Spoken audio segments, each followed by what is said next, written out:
Short ভিডিওর মধ্যে আপনার থাম্বনেল কিভাবে যুক্ত করবেন, ঠিক আছে। তো থাম্বনেলটা আপনারা যখন তৈরি করবেন, তৈরি করার পরে আপনারা আপনাদের হোয়াটসঅ্যাপে নেবেন, কারণ শর্ট ভিডিওর ক্ষেত্রে থাম্বনেল কম্পিউটার দিয়ে দেওয়া যায় না, মোবাইল দিয়ে দিতে হবে, ঠিক আছে। তো হোয়াটসঅ্যাপে আসার পর আপনার থাম্বনেলটাকে, যে আমার থাম্বনেলটা, এটা এখানে নিয়ে এসে আপনার সেভ দিবেন। এই যে 3 ডট আছে, 3 ডটে ক্লিক করার পরে সেভ, থাম্বনেলটা সেভ হয়ে গেছে আমার গ্যালারিতে। এখন আমরা কোথায় যাব? আপনার যে ইউটিউব অ্যাপসটা আছে, এই যে ইউটিউব অ্যাপস, এখানে আসবেন, ঠিক আছে। ইউটিউব অ্যাপসটা ওপেন করবেন। ওপেন করার পরে এই যে ডান পাশে কোণায় ইউ লেখা আছে, আপনার ইউয়ে ক্লিক করবেন। আপনার ভিডিওটা তো আপলোড হয়ে গেছে, আপনি আপলোড কম্পিউটার দিয়ে দিবেন আর থাম্বনেলটা দিবেন মোবাইল দিয়ে, ঠিক আছে।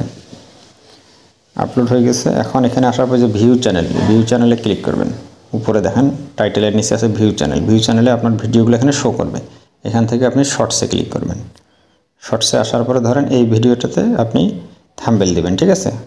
তো সেই ক্ষেত্রে যে ভিডিওতে থাম্বনেল দিবেন, ভিডিওর উপরে ক্লিক দিবেন। By the 1st century AD, দেওয়ার পরে মাঝখানে চাপ দিলে এটা হোল্ড হবে, ঠিক আছে। এই যে উপরে কোণায় 3 ডট আছে, 3 ডটে ক্লিক করে এডিটে ক্লিক করবেন।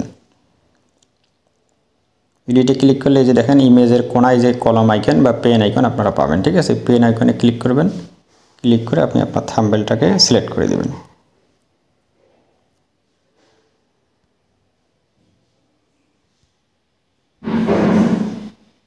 এই যে যখন আপনি সেভ দিবেন সবার প্রথমে থাকবে, ঠিক আছে।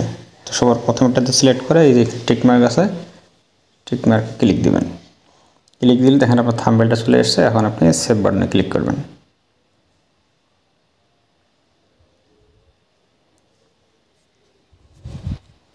এখন আমরা যদি একটু ব্যাগে যাই, ব্যাগে গিয়ে দেখেন এই যে দেখেন আপনার থাম্বনেলটা সবার সামনে থাম্বনেলটা চলে এসেছে, ঠিক আছে। এই প্রসেসে আপনারা থাম্বনেলগুলো, আপনার শর্টস যে ভিডিওগুলো, সেগুলোতে থাম্বনেল এইভাবে অ্যাড করবেন।